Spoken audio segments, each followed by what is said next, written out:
Hello everybody and welcome back to another crypto video. In this video, I'm going to be going over various different crypto wallets. I'm basically going to explain what wallets I personally use, what wallets I would highly recommend, and also a couple of different tips to keep your crypto safe. Having said that, I think it's going to be a pretty in-depth tutorial here on a lot of different stuff, so make sure you press the like button if you found this useful.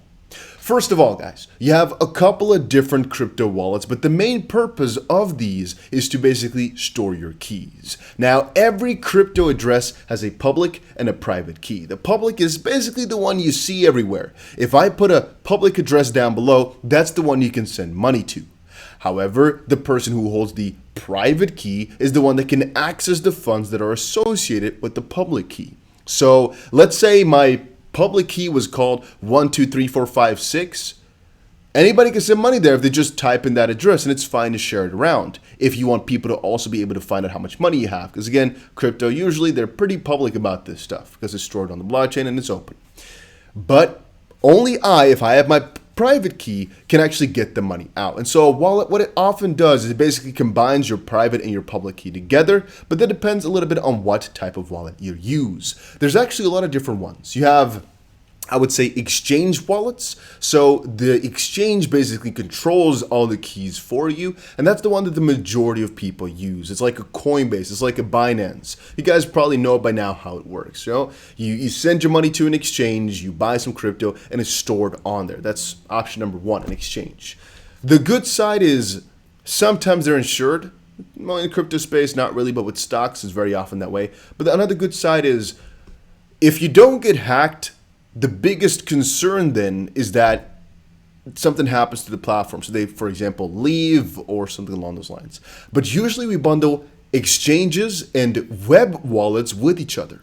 A good example is blockchain.info, and there's a couple others in this little ballpark where the wallet is mostly online. You look it up and you just need an internet connection to connect to it, but sometimes you can also export your keys if you really want to. But generally speaking, it's everything online, on the interweb, on the web, and you can look it up like that. All right, I wanted to quickly open it up here to show you guys. This is blockchain.com. They have their own wallet. A lot of people use this one. It's web. You can see here the wallet. You can actually integrate different wallets into this, but that's again something we'll get to in just a second. So we covered exchange and web wallets. They're basically the same thing. However, with a web wallet, usually their main focus is just to hold your money, not to basically bundle everybody's money together and then see exactly how much you have. But it depends as well on what exact web wallet you go for or what exact exchange you store it on. Generally speaking, these are the two least safe options because somebody else is in control of your private key, as they basically have to make sure that you can send your money out. They have control over it. And with a couple of wallets, you still can also see the private key, but with most you can't, because what they do is once you send them money, they bundle all the money together and they just remember in their own central ledger how much exactly of that total wallet that you have, which is also why if you withdraw, for example, from Binance, it says Binance 16, Binance 17, the wallet that it came from, because all your money is basically bundled together. They just remember exactly which part your money was from, how much you have. It depends a little bit though. There's a lot of different exchanges with different mechanisms. Now, there's another one. It's called a software wallet. A very good example of that is Exodus. This used to by far, I opened the wrong one. Here we go, is Exodus. This used to be by far the most popular crypto wallet. And this is actually one of the first ones that I actually was hardcore using just all the time. The reason is because it's relatively safe. Nowadays, you also have an app for it on your phone. But what it does is you basically download the software. And I would say one of the only ways to basically lose your money here is if somebody hacks your computer. Which, again, what I did is I have a couple of different PCs. One of them was my crypto PC, which I just kept offline at all times, never turned on. And so my crypto stuff would be locked on there. And if it never has to go to the internet, I would say it's pretty damn safe because who exactly can access that? Who can check my tokens, right? Who can check my keys or anything like that? Which is a very nice way to do it. The negative side and the good sides are negative. If you get some sort of infestation on your computer, they might be able to open it up in some way, shape, or form. The good side is, again, that it's pretty safe from most other things I can think of as a software. And it's just the normal risk that you have from people taking over your computer. With the previous one, with WebWare, one thing I should add is that you can actually be hacked by a keylogger. It's a little bit simpler than with one of these, as usually with these, they need to go a little bit deeper inside your computer. But then again comes the negative side, which is the phone wallets. That's the thing that's becoming more and more apparent. It depends a little bit because your phone, of course, is a very susceptible thing. It's not actually as safe. It doesn't have a lot of the safety features that your computer might have. And you might think, well, but iPhone is so good. MacBooks, iPhones, they have a layer extra over something that is Android. But this is the very most important part. It's something which they, I would say, have not really focused on as heavily in terms of security, right, as with a computer.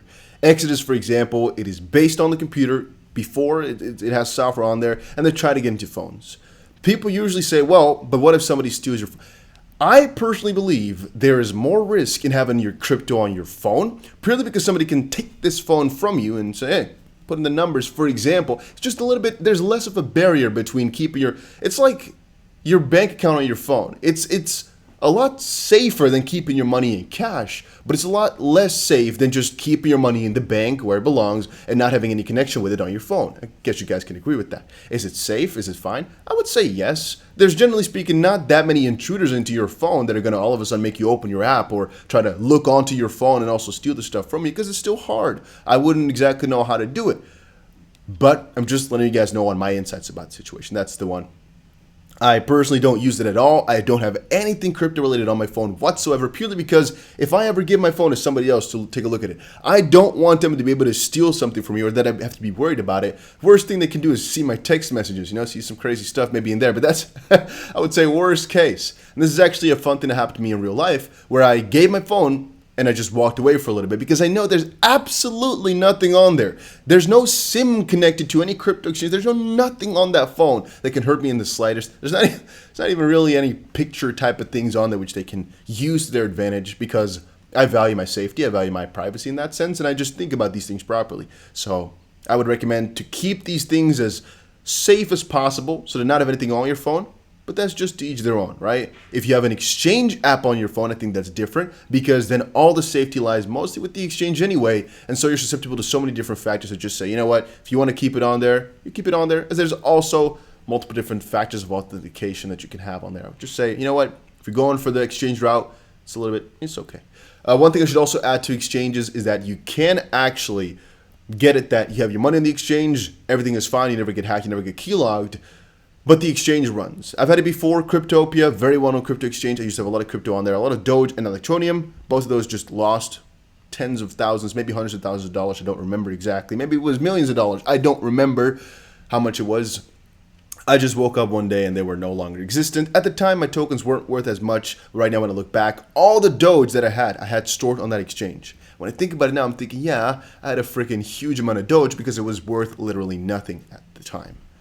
All right, having said that, the most important one, I would say, is a hardware wallet. And the one I personally use, and this is not sponsored in any way, shape, or form, is Ledger. I do, however, have a link down below where I think you sometimes, I don't know if you get discounts or I just get a percentage referral commission.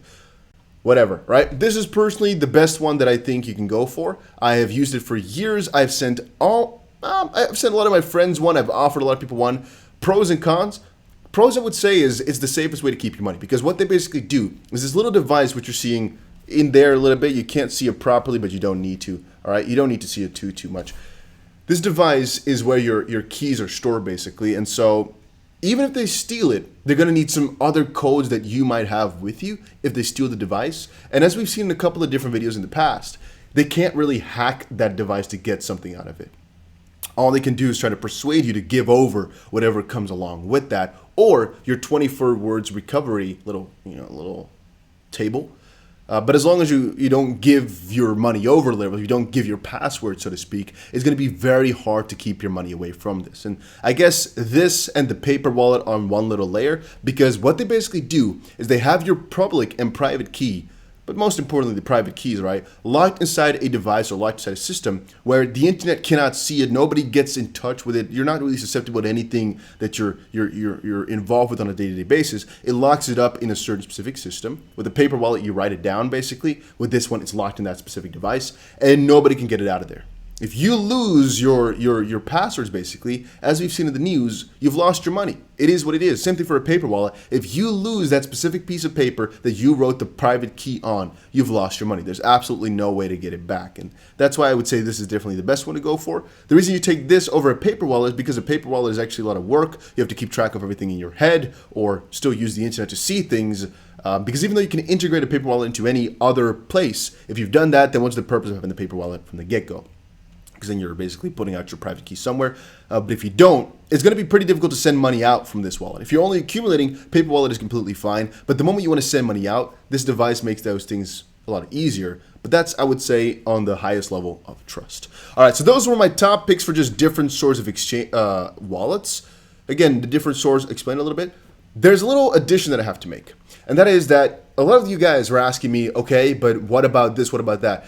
I would say there's actually a couple more reasons to sometimes use web-based wallets, and that comes to use and ease. For example, if you want to interact with the decentralized finance, with DeFi, very often you cannot use your ledger or you cannot use an exchange. You have to use these compatible wallets for it. And I'm going to give you guys about 4, I believe, the ones that I highly recommend you to check out. Again, I cannot guarantee the safety because very often the safety lies with you or with the stuff you do, but we'll give those tips a little bit later throughout the video. So let's quickly go over.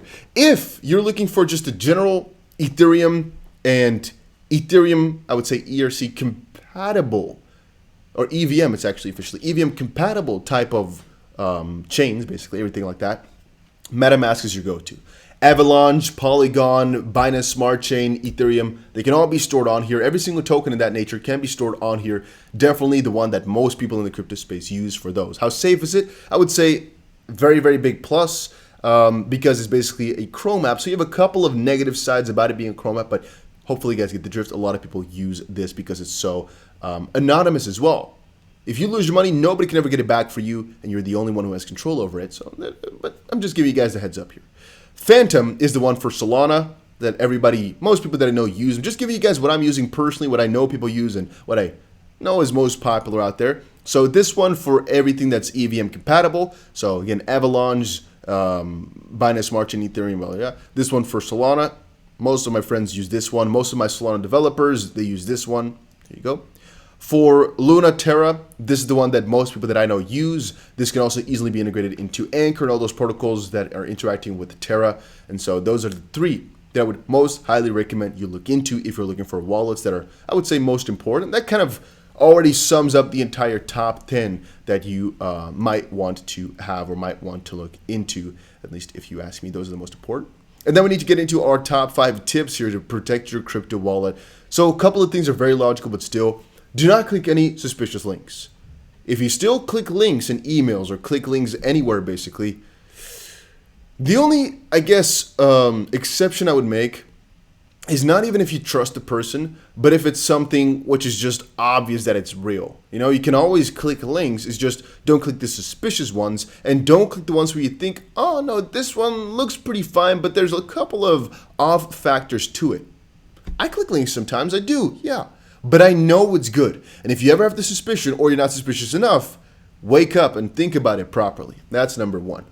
Number 2, spread your assets across multiple wallets. I actually spread my money across all the different things I just mentioned.